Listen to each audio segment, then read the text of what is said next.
सात घरी मां दीनी सीताराम उभय घरी मां दीनी सात प्रदक्षिण धाया। अपने युवावस्था में 7 परिक्रमा किए थे उभय घड़ी में, मात्र 2 घड़ी में पूरे पृथ्वी का। इतने बड़े बलवान आज बूढ़े हो गए हैं। जामवंत मंत्री अति बूढ़ा सो के होई अब समरा रूढ़ा। और वे ही ऋक्षराज जामवंत कहते हैं प्रभु अभी लड़ाई से मन भरा नहीं। भगवान कहे क्या चाहते हो? धीरे से बोले आपसे और हमसे हो जाए तो 2 हाथ। भगवान राम हंसे, अरे जामवंत बाबा मंत्री जी अभी है गुरु चेला लड़ाई है बाकी बाका।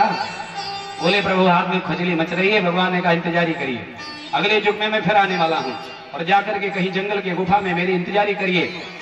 और 1-2 दिन नहीं 28 दिन लड़ाई करूंगा, खून भर जाएगा तब लड़ाई बंद होगी। जामवंत जी बोले पहचानूंगा कैसे? बोले 1 थप्पड़ जब जड़ूंगा तब पहचान जाओगे। वे ही भगवान राम कृष्ण मन करके आज जामवंत जी ही जाम्बवान के नाम से रह रहे हैं और उन्हीं की पुत्री है जिनका नाम जाम्बवती है। भगवान का थप्पड़ खाए और होश में आए, चरणों में पाए अपने को और भगवान ने आशीर्वाद दिया है, बोले जाओ मेरा भजन करो। लेकिन जब भगवान मणि लेकर चलने लगे तो जामवंत जी दौड़ करके चरण पकड़ लिए। बोले प्रभु अब तक तो भगवान और भक्त का रिश्ता था, लेकिन एक और संबंध बनाने का मन है। भगवान से आप जो संबंध बनाओ भगवान तैयार हैं, लेकिन आप तो तैयार होइए। हम राम जी के राम जी हमारे हैं, हृदय से निर्मल मन से तो कहिए। एक व्यक्ति पटीदार को देखा कि एक आरती गाते गाते धनवान हो गया। क्या गा रहा था? ओम जय जगदीश हरे स्वामी जय जगदीश हरे। और उसमें एक लाइन है, तन मन धन सब तेरा क्या लागे मेरा। अच्छा ये आप भी गाते हैं कि नहीं? गाते हैं ना? यही तो लाइन गाई जाती है, कई लाइन है लेकिन ये भी एक है। पटीदार जो था वो घबरा गया कि ये धनवान कैसे हो गया। अभी तक गरीब साइकिल से चलता था, 4 व्हीलर से चल रहा। जाकर के पूछा तो पत्नियां बड़ी सीधी होती हो बता दी रहा से। बोले कि और कुछ नहीं, ओम जय जगदीश हरे आरती रोज हम दोनों प्राणी गाते हैं, बच्चे भी खड़े रहते, बस चमत्कार हो गया। और वो भी गाना शुरू किया। पटीदरबा जो था ना हो बड़ा कंजूस था और मन में भाव नहीं था, केवल देख करके देखी देखा पाप देखी देखा पुण्य देख करके गाने लगा। और भगवानों बड़े कौतूहल हैं, कभी कभी तो बड़े बड़े महात्माओं को दर्शन नहीं देते और कभी कभी भगवान ऐसे प्रकट हो जाते हैं।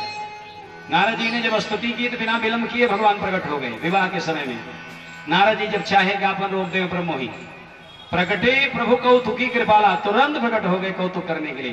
तो आज भगवान प्रकट हो गए और गा क्या रहा था? तन मन धन सब तेरा, तेरा तुझको अर्पण क्या लगे मेरा। भगवान को लाइन अच्छी लगी, भगवान परीक्षा लेने आए हैं।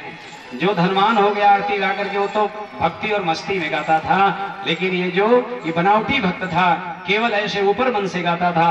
भगवान आए हैं परीक्षा लेने के लिए। भगवान ने कहा भक्त जी मैं प्रसन्न हूं, गदगद हो गया कब हम भी धनी, केवल एक लक्ष्य था हम धनी हो जाए।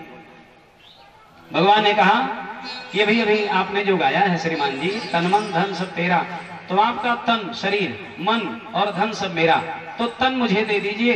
तो मेरे पास कोई काम तो नहीं आपके शरीर का, मैं अयोध्या भेज दो रहा हूं, मंदिर बन रहा, काम आएगा। मन मुझे दे दीजिए और वह मन अपने हिसाब से मैं चलाऊंगा, खूब दान पुण्य करूंगा, यज्ञ करूंगा। वो बड़ा कंजूस था तो घबराने लगा, हे भगवान ने जाने कितना ईंटा गाढ़ा करना पड़ेगा, वहां कब तक करना पड़ेगा, और मन से मेरा धना ये सब लुटा ना दे। और धन, भगवान ने कहा धन दे दो, गणपतपुर में यज्ञ चल रहा है, वहां भंडारे वंडारे में कुछ लगा देंगे। अब वो घबरा गया बेचारा, अब आरती बदल दिया। वो कंजूस था, अंदर भाव था नहीं। आरती तो गाया लेकिन लाइन और शब्द समेत उलट फेर हो गए। क्या गाया? तन मन धन सब मेरा, मेरा मुझे को अर्पण क्या लागे तेरा, जल्दी जाओ जगदीश हरे। आप जाइए, आपकी जरूरत नहीं है, हम जैसे थे वैसे ठीक हैं। तो गाने का अभिप्राय मित्रों, कभी ऐसी आरती ऐसा पूजन मत करिएगा। बोलिए राधे राधे, बोलिए राधा रमण भगवान की जय। संबंध बना लीजिए ठाकुर जी से, राम प्यारे से मेरा संबंध है, मुझे हर वक्त आनंद ही आनंद है। जामवंत जी ने कहा अब तक भगत और भगवान का रिश्ता था, एक रिश्ता बनाने का मन है। भगवान मुस्कुरा के बोले क्या है? बोलिए ना। बोले ये मेरी बेटी है और मेरा मन है कि आप इनका वरण कर लें, आप मेरे दामाद और मैं आपका ससुर बन जाऊं। भगवान हंसे, बोले चलो ठीक है, सारा स्वीकार। अरे भगवान माता बनने के लिए तैयार है, भगवान है परम पुरुष और आप कहते हो तुम्हें वो माता। भगवान कहे चलो मैं तुम्हारी माँ भी हूं, तुम्हारा बाप भी हूं। बोलिए राधे राधे। भगवान संबंध स्वीकार कर लिए, जामवती को पत्नी बना करके पानी ग्रहण करके ठाकुर जी आए हैं। लेकिन जामवती जी बड़ी शकुचा रही हैं। क्यों? क्योंकि हैं भालू की बिटिया और सुनी है कि इनकी जो पत्नी है विदर्भ नरेश भीष्म की लाडली पुत्री, 5 बेटों में एक बेटी कन्हई काज बरानना, अद्वितीय सुंदर है और छात लक्ष्मी है तो सुंदर क्यों ना हो। अब इनको संकोच लगा कि मैं कैसे को दिखाऊंगी। भगवान ने कहा घूंघट काढ़े रहना और रुक्मणी को प्रणाम करना। वो पूछेंगी वरदान में क्या चाहिए, आप कह देना केवल 11 एकादशी के आपका जो व्रत है, एकादशी के व्रत का फल मुझे मिल जाए और उसके बाद चमत्कार हो जाएगा। ऐसे ही हुआ। रुक्मणी ने आशीर्वाद दिया और इतनी सुंदर हो गई जामवती जी, जय जयकार होने लगा। ताली बजा करके अभिनंदन किया। भगवान के कितने विवाह हुए? 2, एक विवाह कल एक आज, लेकिन अब जल्दी विवाह होगा, घबराइए नहीं। और भी लीला है। तीसरा विवाह भगवान का कालिंदी के साथ हुआ है। एक बार भगवान अपने द्वारिकापुरी से उत्तर दिशा में रथारूढ़ होकर के अर्जुन के साथ यात्रा किए और कालिंदी के तट से जा रहे थे। कालिंदी के धारा की तरफ मुड़ करके एक स्त्री रो रही थी। भगवान ने अर्जुन को भेजा है, जाकर के पूछो कौन है, कौन हो तुम? अर्जुन ने जाकर के निवेदन किया आपका परिचय। तब उस देवी ने कहा अहम देवस्य सवितुर, अहम देवस्य सवितुर दुहिता पतिम इच्छति विष्णुं वरेण्यं वरदं तपः परम आस्थिता। मैं देवस्य सवितुर दुहिता, मैं सूरज की पुत्री हूं, मेरा नाम कालिंदी है। अर्जुन ने कहा देवी क्या चाहती हैं? विष्णुं वरेण्यं वरदं, मैं भगवान विष्णु के अवतारी कन्हैया को अपना पति बनाने के लिए व्रत कर रही हूँ। अर्जुन ने आके कहा ठाकुर जी आप ही पधारो, हमारे बस का नहीं, कुछ मामला विशेष लग रहा। भगवान मुस्कुराए। अंतर्यामी ठाकुर जी तो पहले से जान रहे थे, गए और वरण करके लेके चले आए। ताली बजा करके अभिनंदन करते रहिए। 3 विवाह हो गया। सीताराम 3 नहीं बल्कि 4 हुआ। बीच में एक विवाह की चर्चा नहीं मैं कर पाया। अरे जब मणि ला करके भगवान ने सत्राजित को वापस दिया, सत्राजित लज्जित हो गया कि झूठ में मैंने कलंक लगाया था भगवान को। उसे लगा कि भगवान द्वारिकाधीश ही मेरे भाई प्रसेनजित को मार दिए और मणि को ले लिए होंगे। वापस आया है मणि के साथ में। जैसे मणि के साथ में जामवंत ने जामवती को दे दिया, वैसे ही सत्राजित अपनी पुत्री सत्यभामा को प्रदान कर दिया। ये दूसरा विवाह कालिंदी के साथ, तीसरा विवाह। और पहला विवाह रुक्मणी के साथ, दूसरा जामवती के साथ, सत्यभामा का तीसरा, कालिंदी का चौथा, 5वां विवाह हुआ नागनजिती के साथ। उपनाम उनका सत्या है। बोले नागनजिती महारानी की जय हो। नागनजित नाम के एक राजा थे। उनके 5-7 बैल थे, बहुत मारने वाले बैल। सप्तैते गो वृषावीर, सप्तैते गो वृषावीर दुर्दांता दुर्वग्रहा, बहुत विकराल थे। जिधर वो बांधे जाते थे कोई जाता नहीं था। तो उस राजा ने संकल्प लिया कि मेरे इन दुर्दांत 7 बैलों को एक साथ में पकड़ करके अपने कला कौशल के द्वारा मेरे बैलों के नाक में जो नकेल डाल देगा, ऐसे वीर पुरुष के साथ मैं अपने पुत्री का विवाह करूंगा। बोलिए राधे राधे। भगवान कन्हैया को चुनौती बड़ी स्वीकार हो जाती है जल्दी। भगवान गए और अपने वीर पुरुष हैं ठाकुर जी, एक ही बार में 7 बैलों को पकड़ करके नाक में नकेल पहना दिए और चुनौती का सामना करते हुए नागनजिती, नगनजित राजा की पुत्री जिनका नाम सत्या भी है, लेकर के आए। भक्तों ने ताली बजा करके अभिनंदन किया है, क्योंकि ठाकुर जी का विवाह 5वां संपन्न हो गया। 6ठा विवाह, इतने जल्दी जल्दी विवाह होता है क्या? मनुष्य का तो नहीं हो सकता, भगवान का होगा। भगवान कहते हैं जब आप चाहो तब मेरा विवाह कर दो। बहुत बहुत स्वागत है, हमारे सम्माननीय आदरणीय जोगेंद्र नाथ त्रिपाठी जी का आगमन हुआ है, बहुत बहुत बधाई है। और बड़े यशस्वी हैं, कीर्तिमान इनका स्थापित हुआ है समाज में, कौन नहीं जानता। और एक और अच्छी बात है, इनसे निवेदन करिए तो ये कथा में जरूर पहुंच जाते हैं। अक्षरा में मैं कथा में था, वहां भी आप पधारे, और उसके बाद में तो गोरखपुर और संत कबीर नगर, लेकिन जब यहाँ पुनः अपने धरती पर आया तो आपका फिर आगमन हुआ है, बहुत बहुत बधाई है। लेकिन ये तो बतावा सभे जने कौथा विवाह होवे जात बा। अरे वाह भाई, बराती हवा सभे का हो। अब आप लोग यही पे आधा बराती आधा घराती बन करके आनंद उठाइए ना। ठाकुर जी का विवाह है, चाहे घराती बनना हो चाहे बराती, दो हाथ मुद मोदक मोरे, दोनों हाथ में लड्डू है। घराती रहें तो बराती रहें तो, घराती रहेंगी रुक्मिणी जी साथ में रहेंगी, बराती रहेंगी तो कन्हैया साथ में रहेंगे। चिंता मत करिएगा, बराती के दुल्हा सरकार और घराती के दुल्हन महारानी मिल जाएंगे, और घराती बराती दोनों मिल जाएंगे तो आनंद आ जाएगा। दशरथ जी से जब जनक जी का मिलन हुआ तो गोस्वामी जी ने लिखा है कि सम समधि देखे हम आजू। आज जीवन में पहले बार समधि मैंने देखा। सम समधि, धी का अर्थ है बुद्धि, बराबर की बुद्धि। अगर दशरथ जी हैं, अवधराज सुरराज सिंहाही, दशरथ धन सुनी धन दल जाही, तेहीपुर बसत भरत बिनुरागा, चंचरीक जिन चंपक बागा। अगर दशरथ की संपदा इतनी है कि कुबेर लज्जित हो जाते हैं, तो लेकिन जनक जी कैसे हैं? अभी तो गोस्वामी जी लिखे कि दोनों लोग बराबर के हैं। उनके यहाँ क्या हुआ? उनके यहाँ की संपदा सुन लेंगे तो संकोच में पड़ जाएंगे। दशरथ की संपत्ति की बड़ाई और देख करके संपदा धनपति कुबेर लज्जित हो जाते हैं। लेकिन धन्य है माता सीता के पिता श्री जनक जी, वहां की संपत्ति क्या है? गोस्वामी जी ने लिखा, क्या लिखा?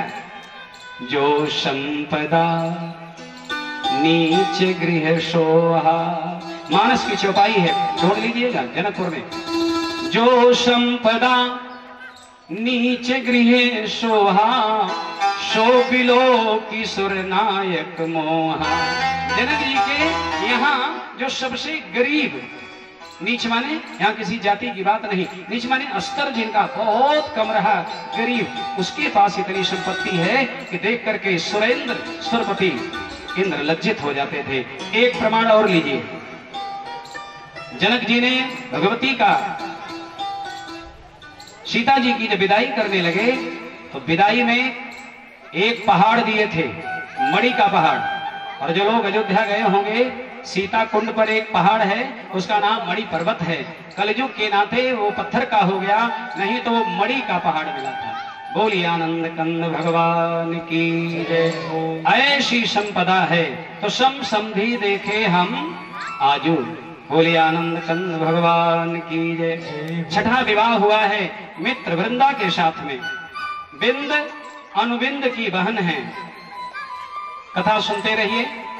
बिंद और अनुबिंद की बहन है, जिनका नाम है मित्र वृंदा।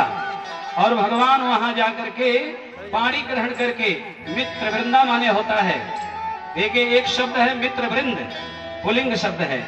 मित्र वृंदा माने स्त्रीलिंग, अर्थात जो मित्र वृंदा जी हैं, मित्रों का समूह, वृंद माने समूह, उनकी सहेलियां उनके साथ में खड़ी रहती हैं, बड़ी सुंदर हैं। मित्र वृंदा को लेकर के भगवान आए हैं, छठा विवाह संपन्न हो गया। बोलिए जोगेश्वर कृष्ण भगवान की जय हो, आनंद कंद भगवान की जय हो। और सातवां विवाह भगवान का होने जा रहा है। भगवान भी टेढ़े हैं, भगवान का चरित्र भी टेढ़ा है, और भगवान की कथा भी कुछ टेढ़ी है। सुन के आश्चर्य मत करिएगा, सुन करके आश्चर्य मत करिएगा। कृष्ण की एक बुआ लगती थी श्रुतकीर्ति, और उन्हीं की एक बेटी थी, नाम है भद्रा। भद्र माने होता है कल्याण, और हमें लगता है इसी नाते गुरुदेव वशिष्ठ ने प्रभु राम का नाम राम भद्र रखा था। राम भद्र, भद्र माने जगत का पूरे जो कल्याण करे। बोले यज्ञ नारायण भगवान की जय हो। भगवान योगेश्वर कृष्ण, ये देखिए स्वागत समारोह चल रहा है और कितना बढ़िया समारोह है। कथा भी हो रही है, स्वागत भी हो रहा है। ये स्वागत करने वाले आदरणीय सम्मानीय रमेश कुमार मिश्र पूर्व कप्तान मिश्रा के नाम से जाने जाते हैं और मेरे ज्येष्ठ भ्राता हैं, बड़े भैया। इनके पुत्र देवव्रत जो ग्राम प्रधान अक्षरा नारायणपुर ग्राम सभा, जहां से लोग बहुत विराजित हैं अक्षरा के लोग, और देवव्रत की माताजी पिताजी, इन लोगों के द्वारा व्यासपीठ पर श्री महाराज जी का सभी कलाकारों का बढ़िया सुंदर समागम है। कथा सुनते रहिए, कथा से जीवन की व्यथा मिटती रहे, ये प्रयास करते रहिए। भद्रा को लेकर के भगवान आए हैं। कन्हैया, भद्रा भी भगवान की पत्नी है और 8वां विवाह हुआ है। मध्य प्रदेश के राजा हैं जिनकी एक पुत्री है जिनका नाम लक्ष्मणा है। लक्ष्मणा का अर्थ होता है लक्ष्य मना, ना शब्द है, नत को व्याकरण में रत हो गया, लक्ष्मणा लक्ष्मणा हो गई। लक्ष्मणा, आपका मन किसी लक्ष्य पर लग जाए और उस लक्ष्य का भेदन करके साधन करके साध करके लेकर के आए, तो मानो मछली का भेदन करके भगवान लेकर के आए हैं। 8 विवाह भगवान का हुआ है। ईमानदारी से सभी लोग ताली बजाएं। 8 विवाह ठाकुर जी का हो गया। कुछ लोगों के मन में होगा कि महाराज जी अभी 8वें विवाह हुआ, आखिरी दिन की कथा है, विवाह 8 हुआ और 7 बजे कथा बंद हो जाएगी। और भी आवा कैसे हुई? 16,100। चिंता मत करिए। एक दिन देवर्षि नारद भगवान का आगमन हुआ है। भगवान सुधर्मा सभा में अपने विराजित थे। सुधर्मा सभा में भगवान बैठे थे द्वारिकापुरी में।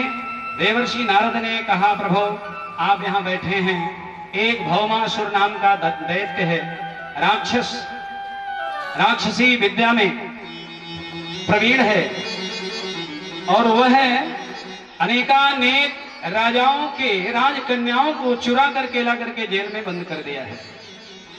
ये महेंद्र प्रताप वर्मा मेरे ही गांव के हैं, सहसा के। ये बड़े सौभाग्यशाली इस नाते हैं, आज के कई वर्ष पूर्व मैं इनको भागवत कथा सुनाया हूं इनके घर पे, इनके माता पिता को, पूरे ग्रामवासियों को। और मैं सौभाग्यशाली एक ऐसा कथावाचक हूं आदरणीय त्रिपाठी जी कि मैं अपने गांव में 4 कथा भागवत की बोल चुका हूं और मुझे इस बात को कहने में बड़ा गौरव महसूस हो रहा है। अपने यहां अगर जन जागृति हो जाए, मैं अभी अपने गांव में कथा कह के आया अक्षरा में, वो भी मेरा गांव है, मेरी ग्राम सभापति। लोगों ने इतना सम्मान किया, इतनी सेवा किए। यहाँ लोग बैठे हैं, कईयों लोग अपने अपने घरों में लेकर के मुझे गए, मुझे अच्छा लगा। जबकि तुलसीदास जी एक दोहा लिखे थे और उसी को मैं एक बार पढ़ लिया था, तो बड़ा डर लगता था। तुलसी वहां न जाइए जहां जन्म को ठाव, धर्म कर्म पूछे नहीं और धरे जन्म को नाम, फलनवा इलवा। लेकिन मैं सौभाग्यशाली हूं, अपने गांव अपने क्षेत्र में कथा कह करके, फोन करके लोग बताते हैं महाराज जी दूर दूर तक कथा कह करके आपने नाम कमाया, लेकिन अपने गांव क्षेत्र में अब आपका नाम बड़े बढ़िया से सब लोग चर्चा कर रहे हैं। जहांगीरगंज तक एक माइक लगा हुआ है, आवाज जा रही है, मुझे बड़ा आनंद आता है। और कथा के माध्यम से आपका कल्याण हो जाए, और कथा के माध्यम से ही कल्याण होगा, कहीं और कोई स्थल नहीं है। प्रेम से बोलिए राधे राधे, बोलिए आनंद कंद भगवान की जय। नारद जी ने कहा प्रभु विलंब न करिए। भगवान तुरंत रथारूढ़ होकर के पश्चिम दिशा में गए हैं। बहुत ध्यान देकर के सुनिएगा। नाम है भौमासुर, क्योंकि भूमि का बेटा है। उसका एक असली नाम नरकासुर था।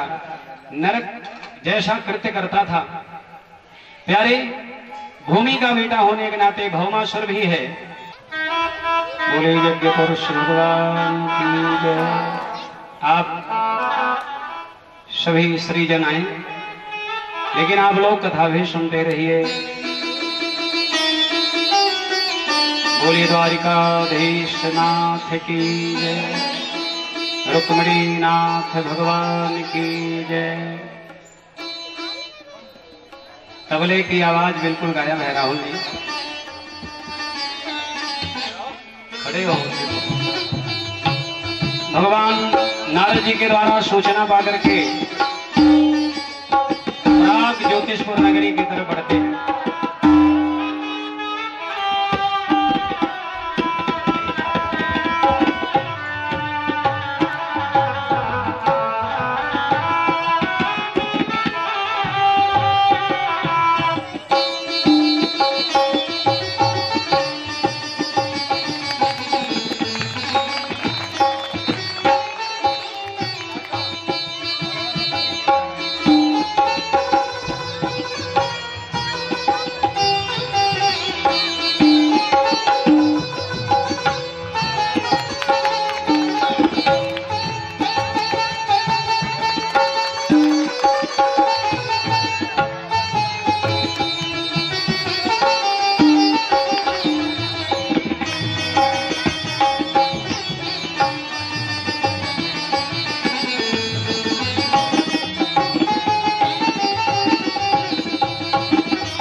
चाहेंगे कि हमारे बड़े भाई आदरणीय श्री बबलू सिंह जी भी आप मंच पे आए और महाराज जी का स्वागत करें। श्री राधे। भगवान प्राग ज्योतिषपुर के लिए प्रस्थान किए हैं। ध्यान से कथा भी सुनते रहिए। भगवान योगेश्वर कृष्ण जैसे ही ज्योतिषपुर नगरी पहुंचे, भौमासुर की राजधानी में, जहां पर राजकन्याओं को कैद करके रखा है,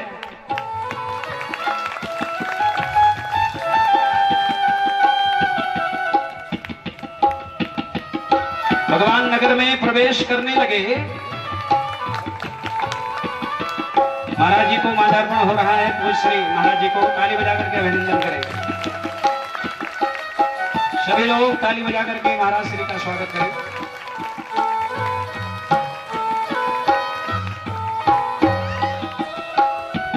बोली यज्ञ नारायण भगवान की जय हो।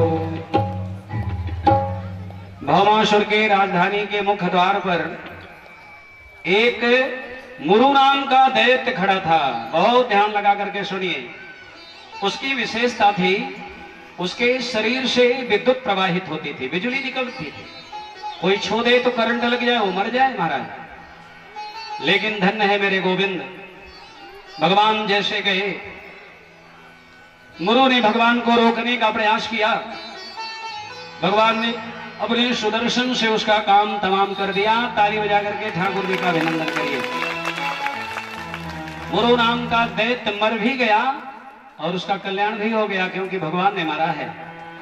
और मुरु को मारने के बाद ही कन्हैया का नाम मुरारी पड़ा। बोली मुरारी भगवान की जय। और शंकर जी का नाम त्रिपुरारी क्यों पड़ा? क्योंकि त्रिपुरासुर का वध भगवान ने किया था। उसके बाद भगवान आगे बढ़े।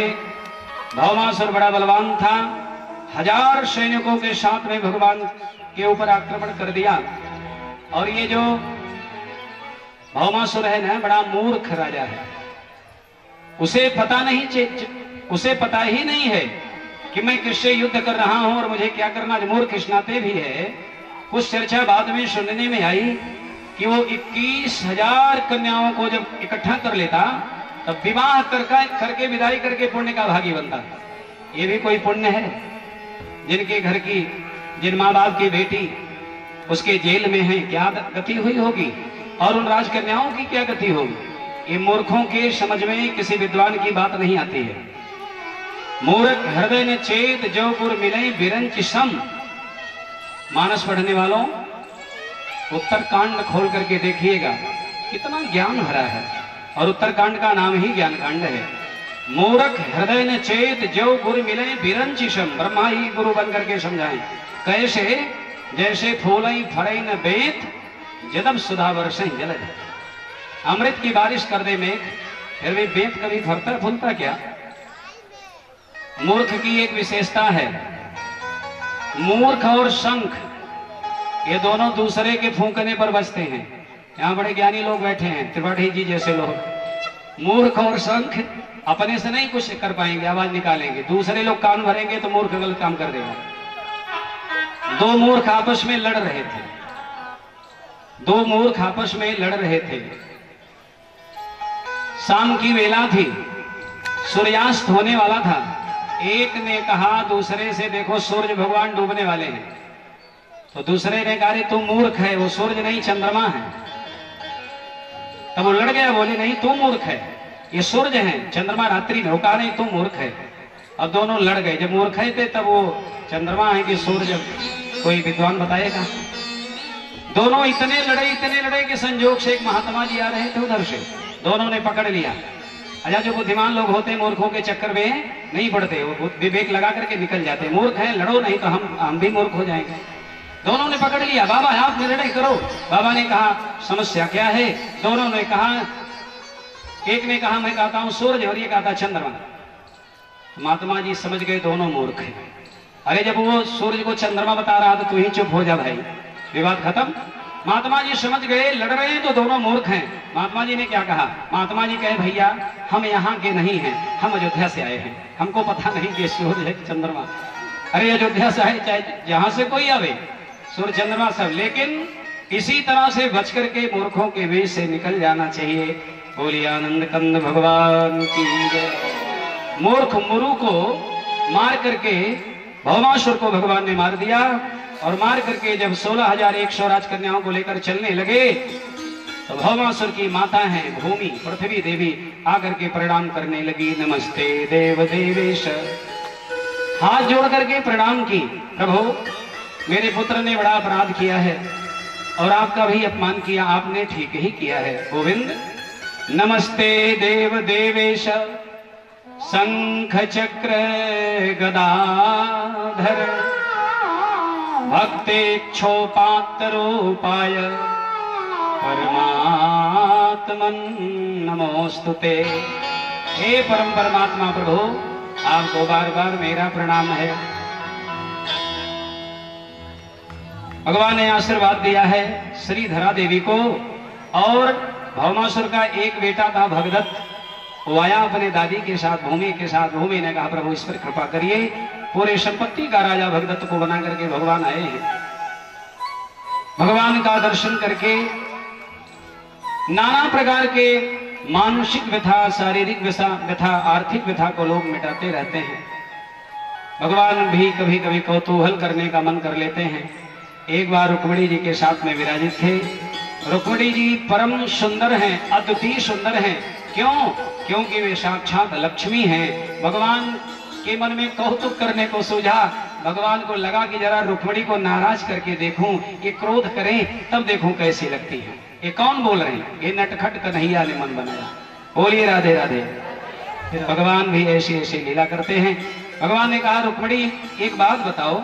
हाँ स्वामी जी, हाथ जोड़ करके ही बोलती, हाँ स्वामी जी मेरे नाथ बताइए। रुक्मिणी मेरा कोई कुल खानदान नहीं, मेरे माँ बाप का ठीक से कोई पता नहीं, कोई देवकी का लाला, कोई जसोदा का पुत्र कहता है, और मेरे पास कोई धन संपदा भी नहीं, मैं एक तो सांवला सा, सुंदर भी नहीं। रुक्मिणी जी समझ नहीं पा रही मेरे स्वामी आज किस मूड में है। भगवान बोलते जा, और बोलते हैं ना तो चेहरा देख लेते हैं। भगवान ने कहा तो तुमने मेरे साथ विवाह करने का निर्णय क्यों किया? अरे बहुत राजा थे, शिशुपाल बड़ा सुंदर था। रुक्मिणी जी का मुंह थोड़ा सा उदास हुआ। भगवान धीरे से देखे, हाँ थोड़ी उदास हुई। भगवान नाराज करना चाहते हैं, लेकिन रुक्मिणी जी धन्य है। भगवान ने जब ये कहा कि तुम्हारे लिए तो बहुत सुंदर वर मिल जाते, मेरा वर्ण तुमने क्यों किया? अब रुक्मिणी जी को बुरा नहीं मानी, लेकिन धड़ाम से गिरी और बेहोश हो गई। भगवान को पता भी नहीं था कि मेरे इन हास्य व्यंग बाणों से इतनी व्यथा पहुंच जाएगी। भगवान तो परेशान हो गए। तुरंत अपने हाथों से रुक्मिणी के सिर को अपने गोदी में रखकर सहलाने लगे और जल का छींटा मार करके जगाने लगे। और जब जगी तो बोले रुक्मिणी आज के बाद तुमसे मैं इस तरह का हास्य विनोद नहीं करूंगा। इतनी कोमल हैं, थोड़ा विनोद भी नहीं सहन कर सकती। रुक्मिणी जी इतनी सुंदर है, जरा से भी भगवान को रुक्मिणी जी सुनती हैं कि आज किसी राक्षस से युद्ध हुआ, सोचने लगती हैं गोविंद को कितना कष्ट हुआ होगा, एकदम चिंता में पड़ जाती हैं। और आपके ऊपर भी कभी संकट पड़े ना, भगवान कन्हैया के जैसे मुस्कुरा करके पार कर जाना। मुस्कुराकर जिसको गम का जहर पीने आ गया, मुस्कुराकर जिसको गम का जहर पीने आ गया, ये हकीकत है इस जहां में उसको जीने आ गया, इस जहां में उसको जीने। थोड़ी सी बात पर घबरा मत जाइएगा। तेरे रहमत का अजब करिश्मा देखा, परमात्मा भगवान का हो करके तो देखिए, भगवान का बन जाइए पहले। तेरे रहमत का अजब करिश्मा देखा, चलता तू है और पहुंच मैं जाता हूं। ये भी एक प्यारा शेर है, चलता तू है और पहुंच मैं जाता हूं। गाड़ियां बड़े वेग से चलाते हैं, एक्सीडेंट होता है, बाल बाल बचते हैं, कौन बचाता है? बाल कृष्ण के सिवा, बाल राम के सिवा कौन बचाएगा भला? इस नाते पुनः निवेदन कर रहा हूं, घर से निकलते समय मंदिर में जाइए, मंदिर नहीं तो मूर्ति के पास जाइए। मूर्त माने फोटो लगा हो, भगवान से निवेदन करिए, प्रभु मैं जा रहा हूं, मार्केट जा रहा हूं, जिले पर जा रहा हूं, ऑफिस जा रहा हूं, कहीं भी जा रहा हूं, आप चलिए ना। और जब आप चलेंगे तो जीवन निर्द्वंद होगा। जाके संग में केशव, ए भैया जाके साथ में केशव, ताको कौन देशो, उसे कहीं कोई संशय नहीं रहेगा। और लौट करके सुरक्षित आइए तो परमात्मा को धन्यवाद दीजिए, आपकी कृपा से मैं आ गया। यही क्रम चलता रहेगा, एक दिन तन्मयता हो जाएगी, आप श्रद्धास्पद हो जाएंगे और भगवान के श्री चरणों से इतना लगन हो जाएगा, इतनी तन्मयता बन जाएगी, भगवान आपको अपना बना लेंगे। फिर ये सूत्र आपके साथ हमेशा रहेगा, मैं तो हूं भगवान का मेरे श्री भगवान, भाव यह मन में रहे होए सविध कल्याण। भगवान 16,100 कन्याओं से बोले, अब आप लोग स्वतंत्र हैं, अपने घर चले जाइए। राजकन्याओं ने कहा, गोविंद मेरे माँ बाप तो मुझे मरा समझ लिए होंगे, और अगर आपका ही आदेश है तो मैं जाऊंगी, लेकिन घर नहीं जाऊंगी, तालाब में, नदी में, कुएं में गिर करके मैं मर जाऊंगी। भगवान ने कहा, मेरे होते ही कोई अगर मर जाए, मौत को गले लगा ले, तो ये बात अच्छी नहीं। भगवान ने कहा, तब क्या करोगी? हिम्मत करके राजकन्याओं ने हाथ जोड़ करके कहा, प्रभु अगर आप स्वीकार करें हमको तो हम आपके साथ चलने के लिए तैयार हैं। भगवान ने कहा कि अगर आप चलने के लिए तैयार हैं तो हम ले जाने के लिए तैयार हैं। जेल में बंद, जेल से छोटी कन्याओं को संसार का कोई ऐसा वर है दूल्हा जो विवाह करेगा, दुल्हन बनाएगा? केवल सरकार एक ऐसे दूल्हा बन गए, 16,100 जेल से निकली कन्याओं के साथ विवाह कर लिए और लेकर के आए हैं अपने द्वारिकापुरी में। 108 ब्राह्मणों को बुलाए हैं। अभी तक तो कोई विदर्भ देश से, कोई जंगल से, कोई मध्य प्रदेश से, कोई मध्य प्रदेश से लेकर के आए। विवाह 8 प्रकार का होता है प्रेमियों, उसमें ब्रह्म विवाह भी है, पैशाच विवाह भी है, राक्षस विवाह भी है, लेकिन जो ब्रह्म विवाह वो सर्वोत्तम विवाह है। ब्रह्म विवाह में आचार्य विद्वान लोग आकर के मंत्र पढ़ करके, वेद ध्वनि करके तब विवाह किया जाता है। हम अपने आचार्यों से निवेदन करेंगे कि एक मंत्र सिंदूर का, सिंदूर दान जब होता है, सिंदूर चढ़ता है तो मानो भगवान का विवाह हो रहा है। आप लोग भी जब मंत्र पूरा होगा तो ताली बजा करके तब अभिनंदन करिएगा। पहले मंत्र देखिए, हमें हमारे आचार्य लोग वेद मंत्र, क्योंकि वहां 108 ब्राह्मण सांडिल मुनि जी, गर्गाचार्य जी लेकर के आए हैं। बोले वेद भगवान की जय। हरि ओम मां सिंधोरिव प्राध्वने सुघनासु वात प्रमियः पतयन्ति जवाः घृतस्य धाराय रुखो न वाजी काष्ठा बिन्दन्दूर्मिभिः पिन्वमानः। मंगलम कौशलेन्द्राय महनीय गुणाधय चक्रवर्ती तनूजा सार्वभौमाय मंगलम। सर्वत्र सब जगह मंगल करने वाले मंगल भवन के चरणों में अनंत बार प्रणाम है। बोले रुक्मिणी नाथ भगवान की जय। लेकिन एक निवेदन करूं, लोग सोच रहे होंगे 16,000 राजकन्या कौन है? 8 भगवान की महापटरानियां हैं। विदर्भ नरेश की पुत्री, जामवंत की पुत्री, सत्राजित की पुत्री कालिंदी महारानी कौन है? बहुत ध्यान देकर के सुनिएगा। अगर गीता का आत्मसात कभी किए होंगे आप लोग, भगवती महारानी गीता को पढ़े होंगे, न पढ़ पाइए, बुद्धजनों आपसे निवेदन है, घर में रामायण गीता भागवत जरूर रखिए, जरूर रखिए। श्लोकम श्लोक पादमवा, श्लोकाक्षर में उच्चर। पूरी भागवत नहीं तो एक श्लोक की एक लाइन, श्लोक का एक अक्षर भी आपके घर में होगा तो आप निरक्षर नहीं होंगे और ऐसे साक्षर होंगे जिस विवेक सद्बुद्धि विद्या के द्वारा परमात्मा की प्राप्ति हो जाती है। इस नाते गीता को, गौ को, तुलसी को, गंगा को, गौरी को मत भुला दीजिएगा। नहीं तो हमें क्यों भेजा गया है? हमें सुनील दत्त मौर्य ने, गणपतपुर निवासियों ने, आप श्रद्धालुओं ने बुला लिया, एक बहाना है। लेकिन मुझे श्री अयोध्यानाथ भगवान, श्री द्वारिकाधीश मुझे भेजे हैं गणपतपुर में जाकर के जरा जगा दो लोगों को, सो रहे हैं। कथा के माध्यम से जगा दिया जाए। जग जाइए आप लोग। कथा से जीवन की व्यथा समाप्त हो जाएगी। कैसे रहा जाए, कैसे जिया जाए, क्या किया जाए, क्या ना किया जाए। गीता भागवत मानस नहीं पढ़ेंगे। मैं बार बार निवेदन करता हूं, गुरुदेव जीवन में अभी तक न मिल पाए हों तो मानस को अपना गुरु बना लीजिए। मानस हमारे बताएंगे, गुरु बिन भव तरह न कोई, जो विरंच शंकर सम होई। और जरा जो बेटियां बहनें बैठी हैं, जरा आप लोगों से निवेदन है, जिनका विवाह नहीं हुआ है उन बेटियों से विशेष निवेदन है, आप लोग जरूर मानस पढ़ना। और आप लोगों को ये ज्ञान होगा ससुराल में जाकर के पति के साथ, ससुर के, भसुर के, सासू के, नंद के साथ, देवर के साथ कैसे रहना चाहिए। आजकल की बड़ी विडंबना है और हाथ जोड़ करके प्रार्थना है, ऐसे समाज में रहने वाले लोगों से बेटी देखने जाते हैं, अपने बेटे के लिए बेटी देखने जाते हैं, अपनी बहू देखने जाते हैं, ऐसा विचित्र प्रश्न करते हैं, लगता है कि इनकी बेटी नहीं है क्या। प्रश्न करते, पढ़ी हो? हाँ पिताजी। क्या पढ़ी हो? कितना नंबर आया? परसेंटेज क्या था? पढ़ाई की बात हो गई, गा लेती हो? हाँ। नाचती भी हो? आजकल तो ये भी लोग पूछ लेते हैं। और मैं तो कहता हूं कि नाचना केवल एक जगह चाहिए। विवाह में नाचना हो, थोड़ा नाच लो, कोई बात नहीं, लेकिन जब भगवान का विवाहोत्सव मने, भगवान का जन्म हो, जन्मोत्सव मने, ऐसे जन्मोत्सव में, भगवान के विवाहोत्सव में नाच लीजिए, जीवन भर नाचना बंद हो जाएगा।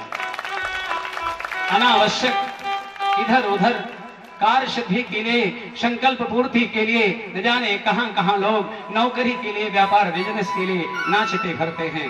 नाचना है तो भगवान के विवाह में, भगवान के जन्म में नाचिए।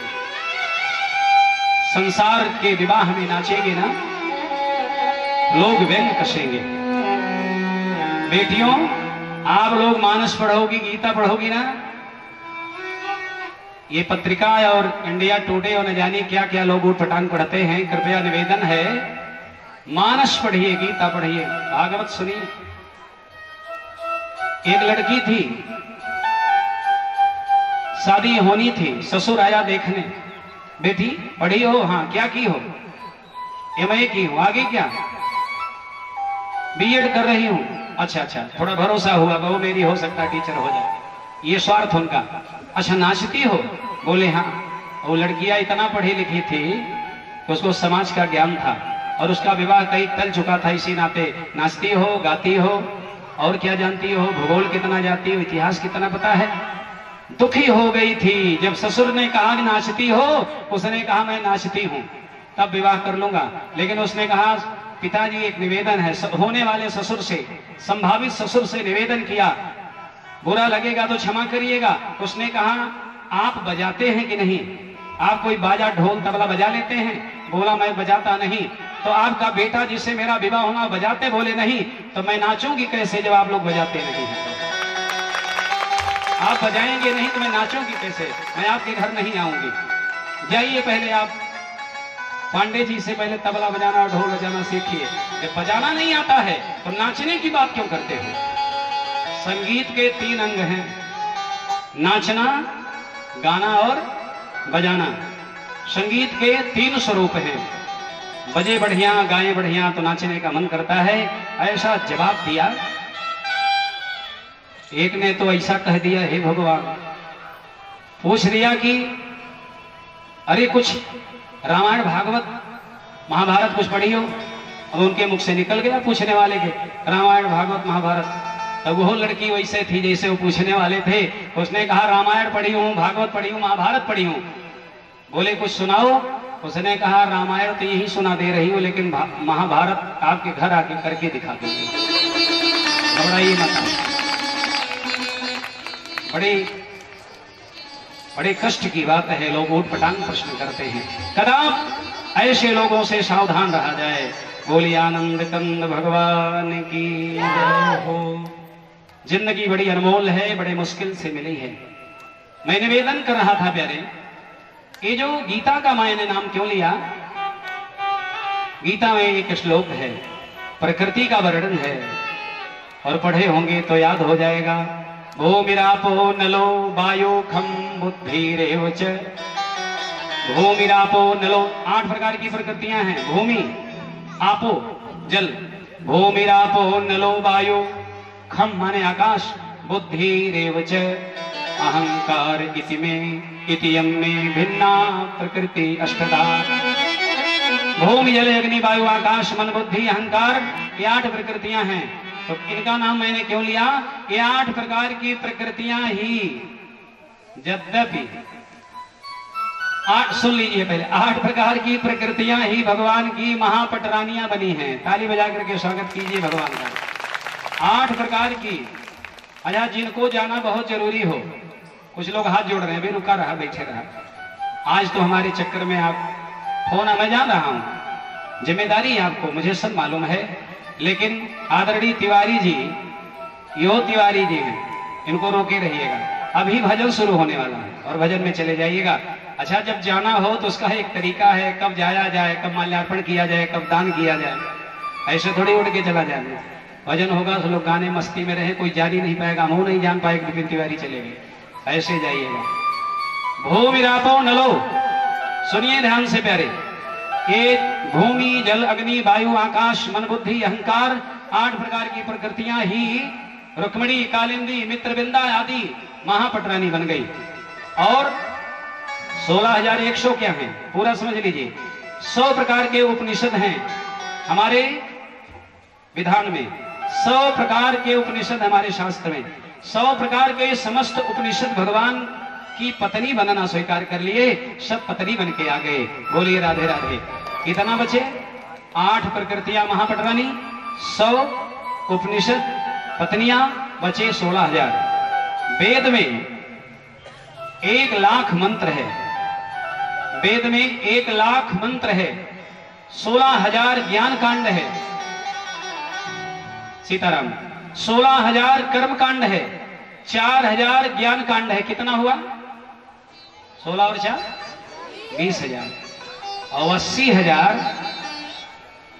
80,000 के जो मंत्र हैं, जिसमें शुक्ल यजुर्वेद है, सामवेद अथर्ववेद, जिनसे हम लोग यजन पूजन करते रहते हैं। फिर से सुनिए, 4,000 ज्ञान कांड है, कम है 4,000 केवल, तो ज्ञान कांड, उसका नाम ज्ञान कांड है। 4,000 माने बहुत है, ज्ञान प्रसार करता है। और 80,000 कर्म कांड है, 16,000 उपासना कांड है। तो जो उपासना कांड के 16,000 मंत्र हैं, वे सब भगवान की पत्नी बन करके आए हैं गोकुल में, ब्रज में और द्वारिकापुरी में। 16,000, 100 उपनिषद, 8 प्रकार की पत्नियां। बोलिए जय भगवान की जय। ये सब समझिए, ठीक है, ठीक है, आइए आप होकर के। जिंदगी का कोई भरोसा नहीं है। भरोसा है किसी को? कब तक रहेंगे? कोई है भरोसा? कोई टेलीफोन, कोई लेटर, कोई पत्र आया, आपको रहना है। और जिस दिन पता चल जाए कि कोई भरोसा नहीं, उसी दिन से जग जाना चाहिए और लग जाना चाहिए। आइए एक भजन के माध्यम से जाना जाए, क्या भरोसा है इस जिंदगी का साथ देती नहीं ये किसी का साथ नहीं। और जिस जिंदगी, पढ़े लिखे लोग विराजित हैं, जिस शरीरिया पे न खूब बढ़िया रंग रोगन बदलने के लिए मोती पिस्टा और क्या क्या बढ़िया पियर्स साबुन लगाते हैं, बढ़िया खाते हैं, च्यवनप्राश खा के जवान बना रहना चाहते हैं। ध्यान दीजिएगा, ये जिंदगी एक दिन साथ छोड़ देगी, और जिस मौत से डरते हैं वो साथ लेकर जाएगी। जिंदगी ये बेवफा है, एक दिन ठुकराएगी। मौत तेरी महबूबा है, साथ लेकर जाएगी।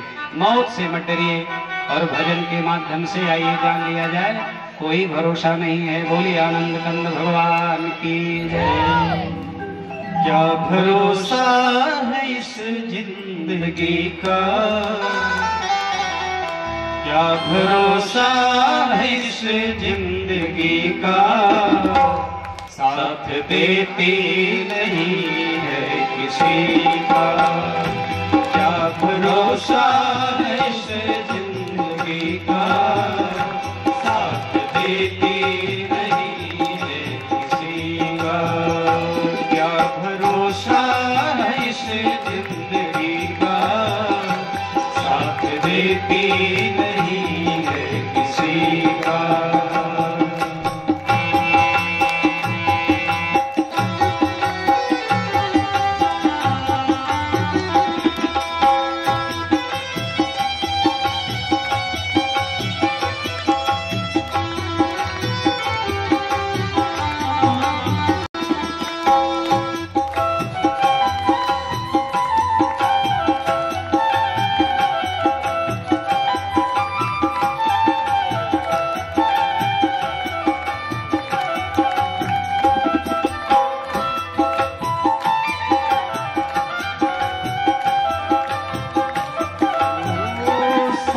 रुक जाएगी चलते चलते, समा बुझ जाएगी जलते जलते।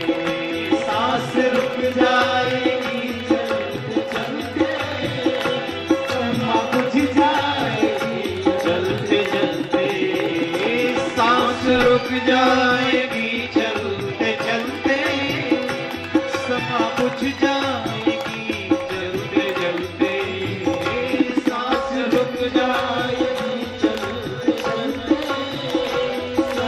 बुझ जाएगी जलते जलते।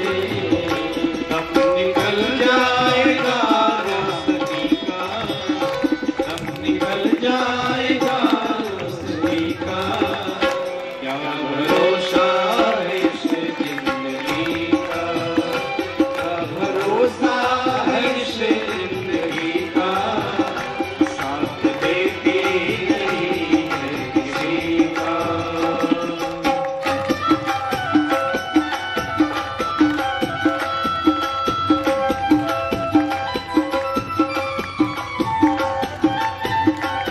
याद है मधुर मधुर ताली बजाते हुए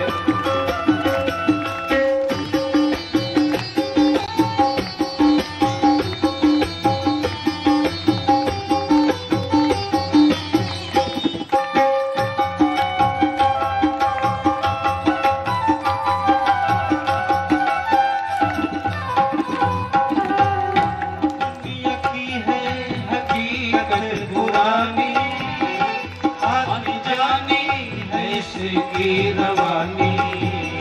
दुनिया की है हकीकत पुरानी, जानी जानी है इसकी रवानी। दुनिया की है हकीकत पुरानी, आनी जानी है इसकी रवानी। दुनिया की है हकीकत पुरानी, आनी जानी है इसकी रवानी। फर्ज पूरा करो बंदगी का, फर्ज पूरा करो बंदगी का, साथ देती नहीं है किसी का। क्या भरोसा है इस जिंदगी का, साथ देती नहीं है किसी का।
अपनी दुनिया रहेगी, हम रहे नाम मोहब्बत रहेगी, दास्तां अपनी दुनिया रहेगी, नाम रह जाएगा आदमी का, नाम रह जाएगा आदमी का, साथ देती नहीं है किसी का, साथ देती नहीं है किसी का, ताली बजाते हुए आए से जिंदगी का, क्या भरोसा है इस जिंदगी का, साथ देती नहीं है किसी का, साथ देती नहीं है किसी का, साथ देती नहीं है किसी का। बोलिए आनंद कंद भगवान की जय। जिंदगी का कोई भरोसा नहीं, कब। अच्छा, एक विडंबना और जुड़ा है जीवन से, ये साथ, ये आपकी श्वास, आपका शरीर आपका साथ कब छोड़ दे, कहां छोड़ दे, कोई भरोसा नहीं। अगर परीक्षित के जैसे पता होता कि 7 दिन का अवसर है आपके पास, 7वें दिन तक छक डसेगा, तो चलो 7 दिन का समय था, कर लो तैयारी। लेकिन यहाँ न जाने जिंदगी के किस मोड़ पर कब शाम हो जाए। क्षणार्धम न जानाति ईश्वर किम करिष्यति, ईश्वर कब क्या कर देंगे कोई भरोसा नहीं है। तो भगवान का विवाह हुआ 16,108 और समस्त 16,108 भगवान के पत्नियों के 10-10 बेटे हुए, एक एक बिटिया हुई। बोली राधे राधे। गणित थोड़ा तगड़ा है, बहुत लोग चालाक लोग मोबाइल में भी निकाल लेंगे फट से, महाराज हम तो जान गए कितना हुआ, लेकिन इतना परिश्रम मत करिए, ध्यान और मन कथा में लगाए रखिए। भगवान के पुत्रों की संख्या है, इतनी संख्या कि 56 करोड़ का जो जदुवंश है प्यारे, 56 करोड़ का जो जदुवंश है, केवल उसमें सबसे ज्यादा परिवार भगवान का है। बोलिए राधे राधे। 1,61,080 बेटे हुए। प्रेम से बोलिए जय श्री कृष्ण। जय श्री कृष्ण। और 16,108 पुत्रियां हुई। बोले राधे राधे। 1,77,188 संख्या पूरी हुई है। इतना परिवार भगवान का है, घबराइएगा नहीं, जिम्मेदारी भगवान की, वे जाने और उनका परिवार जाने। सभी पत्नियों के 10-10 बेटे, लेकिन जो माता रुक्मिणी के ज्येष्ठ पुत्र हैं विपिन जी, जो ज्येष्ठ पुत्र हैं माता रुक्मिणी के, एक विपिन तिवारी जी गए, लेखपाल साहब, एक विपिन तिवारी अभी हैं मेरे साथ में, यारगन बाधको विपिन तिवारी। कभी कभी इनको इशारा करना पड़ता है, तटस्थ रहा करिए। बोलिए यज्ञ भगवान की जय। भगवान के ज्येष्ठ पुत्र रुक्मिणी नंदन श्री प्रद्युम्न जी महाराज का 2 विवाह हुआ प्यारे। मायावती रति के साथ में, संबरासुर के यहाँ जो कहानी में सुनाया। दूसरा विवाह भोजकट नरेश, भोजकट नगर निवासी रुक्मी की पुत्री रुक्मवती के साथ। प्रद्युम्न जी के एक पुत्र हैं, नाम है अनिरुद्ध, बड़े ही सुंदर हैं। अनिरुद्ध जी का भी 2 विवाह हुआ। अच्छा, राम में और कृष्ण में अंतर क्या बताऊं? राम जी के वंश में बिना यज्ञ के संतानें नहीं हुई प्रायः। राम जी का अवतार खुद है बिना यज्ञ के नहीं हो पा रहा था, यज्ञ हुआ उत्कृष्टि यज्ञ। और कृष्ण जी के यहाँ बिना लड़ाई झगड़ा का विवाह नहीं हुआ। बोलिए राधे राधे। कभी शिशुपाल से, कभी जरासंध से, कभी किसी से, कभी किसी से। प्रद्युम्न के पुत्र अनिरुद्ध जी का भी 2 विवाह हुआ। पहला विवाह रुक्मी की पौत्री रोचना के साथ, और दूसरा विवाह बलि की बेटी उषा के साथ। अब जैसे बलि का नाम आया तो चौंक पड़े परीक्षित। सुखदेव जी से बोले गुरुदेव ये तो आश्चर्य की बात है, भगवान के पौत्र का विवाह ये दैत्य के बेटी के साथ कैसे हो? बलि राजा तो दैत्य है। सुखदेव को एक कथा याद आ गई। बोली एक बार की बात है, महारानी उषा ने एक स्वप्न देखा और उस स्वप्न में एक सुंदर पुरुष का दर्शन किया है, बड़ा सुंदर। लेकिन जब रात्रि बीती, सुबह हुई तो उदास बैठी थी। लेकिन उनकी एक सहेली है, चित्रलेखा नाम है। ये चित्रलेखा कौन है, जरा परिचय करते चलिए। राजा बलि का जो प्रधानमंत्री है उसका नाम विभांडक है, और विभांडक की पुत्री चित्रलेखा है। चित्रलेखा की विशेषता है किसी के चित्र को बना देती, किसी के भी चित्र को अंकित कर देगी, जिसका आप कहिए। सहेली उदास थी, उषा से चित्रलेखा ने पूछा क्या बात है, तो स्वप्न की बात बताई। किसी सुंदर पुरुष को देख करके मैं मोहित हो गई हूँ। और चित्रलेखा के पास एक कला और थी, सोए हुए में किसी को उड़ा के लेके चली जाती, योगिनी विद्या में परिपूर्ण है। तो चित्रलेखा ने चित्र बनाना शुरू किया। मगध देश का बनाया, यदुवंश का बनाया, वृषणी वंश का बनाया, यदुवंश के राजाओं का चित्र आया। तो जब कृष्ण का चित्र बनाया तो उषा ने कहा कि कुछ तो ऐसे ऐसे ही था वो पुरुष। लेकिन जब उनके पुत्र प्रद्युम्न का आया और बाद में अनिरुद्ध का चित्र बना तो खुश हो गई, प्रसन्न हो गई, बोले बस यही है वो। तो उषा के लिए सहेली चित्रलेखा ने द्वारिकापुरी से भगवान के भवन से सोए हुए में महाराज अनिरुद्ध का हरण कर लिया और ले जाकर के शोणितपुर नगरी में स्थापित कर दिया, जो बलि की राजधानी है। और वहां आनंद से रहने लगे। कई दिन बीत गया। एक दिन संयोग से नारद जी आए। नारद जी ने भगवान को प्रणाम किया, भगवान ने अभिनंदन किया है। नारद जी ने गोविंद से पूछ दिया, कन्हैया से, अरे द्वारिकाधीश प्रभु, आपके वंशज का विस्तार तो बहुत हो गया, कि आपके नाती पोते सब कहाँ है, कुछ पता है? भगवान ने कहा होंगे लोग कहीं। नारद जी ने कहा नहीं, आपके पौत्र अनिरुद्ध जी का पता लगाइए कहाँ है। भगवान समझ गए कोई राज गहरा है। भगवान ने कहा तो आप ही बताइए। नारद जी ने बता दिया, सूचना दे दिए। बोले कि वो शोणितपुर नगरी में बलि की राजधानी में है। भगवान को बड़ा क्रोध आया, मेरे यहाँ से मेरे पौत्र का हरण कर लिया गया, ये बात अच्छी नहीं लगी। और भगवान सेना लेकर के मानो बलि के यहाँ बाणासुर के ऊपर चढ़ाई कर दी। बलि का बेटा बाणासुर के ऊपर भगवान क्रुद्ध हो गए। और जब बाणासुर को पता चला कि भगवान कृष्ण मुझे मारने आ रहे हैं, तब उसने अपने भगवान को बुला लिया। बाणासुर के इष्ट हैं भगवान शंकर। बोलिए शंकर भगवान की जय। शंकर जी उधर से त्रिशूल लेकर के और कन्हैया इधर से सेना लेकर के चल पड़े। और जब आए आमने सामने हुए तो आपस में एक दोनों ने दोनों का स्वागत किया है। लेकिन चेला को बचाने शंकर जी आए हैं और शिव के चेला को मारने भगवान कन्हैया गए हैं। शंकर जी थोड़े से क्रुद्ध हुए और शंकर जी के द्वारा ब्रह्मास्त्र चला दिया गया। बोलिए राधे राधे। शंकर जी ने ब्रह्मास्त्र चला दिया और उसको शांत करने के लिए कन्हैया ने भी ब्रह्मास्त्र चला दिया। दोनों टकरा करके आपस में शांत हो गए। फिर कन्हैया ने एक ऐसा बाण चलाया, वायव्यास्त्र, माने वायु प्रवाहित होने लगी, इतने तूफान आ गया। तो कन्हैया भी तो नटखट के बचपन के नटखट हैं, इन्होंने पर्वतास्त्र चला दिया। एक बाण ऐसा मारे, पर्वत के टुकड़े बड़े बड़े गिरने लगे, वायु वेग रुक गया। और उसके बाद भगवान ने आग्नेयास्त्र का संधान किया है। भोलेनाथ ने आग्नेयास्त्र माने बाण मारे और अग्नि वर्षने लगी। और जब अग्नि जलने लगे तो उसको बुझाने के लिए क्या करना चाहिए? पानी। तो भगवान कन्हैया ने बुद्धिमानी से क्या किया? पानी वर्षा दिया। एक बाण मारे, पर्जन्यास्त्र जिसका नाम है, वृष्टि होने लगी और अग्निदेव शांत हो गए। बोलिए आनंद कंद भगवान की जय। अग्निदेव शांत हुए, लेकिन युद्ध शांत नहीं हुआ। भगवान शिव ने पशुपति अस्त्र चला दिया, भगवान कन्हैया ने रोकने के लिए नारायण अस्त्र चला दिया और लड़ाई आगे बढ़ती गई। इतने में भगवान कन्हैया ने अब की बार पहले प्रहार कर दिया।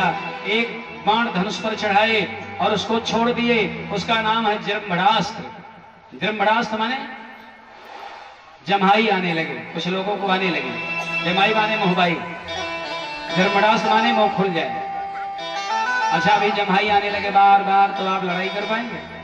कन्हैया बड़े चालू, एक बाण मारे और शंकर जी जम्हाई देने लगे बार बार। कन्हैया सोचे अब आनंद आएगा। जम्हाई आपको कभी आवे तो एक काम करना चाहिए। मानस में लिखा है, राम राम कई जय जय मोहाई, तिन्हिन पाप पुंज समुहाई। जमाई आने का मतलब है आलस आपके अंदर आ गया, नींद आ रही होगी तब आता है, ऐसे नहीं आती जमाई। तो ऐसे चुटकी बजाइए, आपके अंदर से जो क्लेश है, जो दोष है, जो पाप पुंज निकल गया, अब फिर लौट करके न आवे। गोस्वामी जी ने कहा राम राम कही, जब जमुहाई आवे तो राम राम कहना चाहिए। भोले बाबा को जमाई आने लगी, लेकिन शंकर जी भी साधारण नहीं, अब की बार एक बार चलाए, उसका नाम माहेश्वर ज्वर है। ज्वर माने बुखार, कन्हैया को बुखार हो गया, शरीर एकदम गर्म हो गया। अब लड़ाई कैसे करें, इतने में कृष्ण ने विश्रुत ज्वर छोड़ दिया है, वे माहेश्वर ज्वर और इधर से कन्हैया ने विश्रुत ज्वर, दोनों ज्वरों ने आपस में जब सम्मेलन किया तो अंत में माहेश्वर ज्वर ने विश्रुत ज्वर को प्रणाम करके नमामि त्वानंत शक्तिम परेशम, अंत में भगवान शिव का जो अस्त्र है वो नतमस्तक हुआ है और नारायण ज्वर से माहेश्वर ज्वर ने प्रणाम किया। नमामि त्वानंत शक्तिम परेशम सर्वात्मानं केवलम व्यक्तिमात्रम। हे प्रभु, आपके चरणों में, आप शक्ति परेशम अनंतम शक्तिम, आपके चरणों में प्रणाम है। तब नारायण ज्वर प्रसन्न हो गए, दोनों भगवान एक दूसरे से मिलते हैं।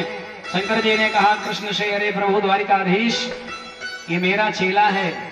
भगवान ने कहा आप ही का नहीं, मेरा भी कुछ लगता है, आपका क्या लगता है? इसके बाबा पर बाबा मेरी बड़ी सेवा किए हैं। कौन? श्री प्रहलाद जी महाराज। प्रहलाद के ही वंश में, प्रहलाद के हिरण्यकश्यप के प्रहलाद, प्रहलाद के विरोचन, विरोचन के बलि, बलि के बाणासुर। भगवान ने मानो प्रसन्न होकर के आशीर्वाद प्रदान किया। बोलिए यज्ञ नारायण भगवान की जय हो।